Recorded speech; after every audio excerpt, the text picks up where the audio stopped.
আসসালামু আলাইকুম। সম্মানিত দর্শক শ্রোতা, আশা করছি আপনারা সবাই ভালো আছেন।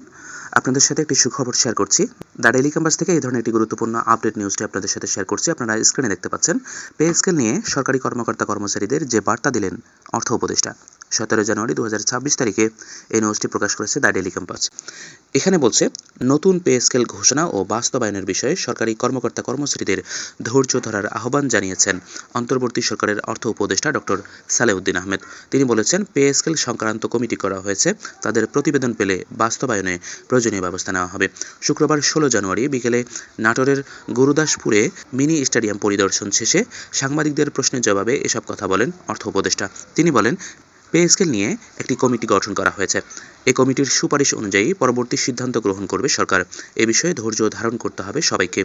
গণভোট প্রসঙ্গে ডক্টর সালেউদ্দিন আহমেদ বলেন, সাধারণ মানুষের ইচ্ছার প্রকৃত প্রতিফলন ঘটবে গণভোটে।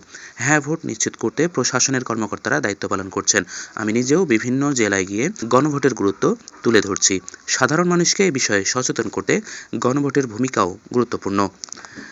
অর্থ উপদেষ্টার সঙ্গে উপস্থিত ছিলেন মন্ত্রিপরিষদ সচিব ডক্টর শেখ আব্দুর রশিদ, অর্থ সচিব ডক্টর খায়রুজ্জামান মজুমদার, অর্থনৈতিক সম্পর্ক বিভাগের সচিব শাহরিয়ার কাদের সিদ্দিকী, বিজ্ঞান ও প্রযুক্তি মন্ত্রণালয় সচিব আনোয়ার হোসেন ও বাংলাদেশ পরমাণু শক্তি কমিশনের চেয়ারম্যান। এছাড়া স্থানীয় প্রশাসনের কর্মকর্তাদের মধ্যে বিভাগীয় কমিশনার ডক্টর আনআম বজলুর রশিদ, জেলা প্রশাসক আসমা শাহিন, পুলিশ সুপার মোহাম্মদ আব্দুল ওহাব ও গুরুদাসপুর ইউএনও ফাহমিদা আফরোজ উপস্থিত ছিলেন।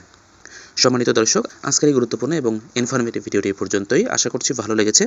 যদি ভালো লাগে তাহলে অবশ্যই ভিডিওটিতে লাইক, কমেন্ট, শেয়ার করবেন এবং এই ধরনের তথ্যবহুল আপডেট নিউজগুলো সবার আগে পেতে আমাদের চ্যানেলটি সাবস্ক্রাইব করুন এবং নিয়মিত ভিডিওগুলো দেখুন।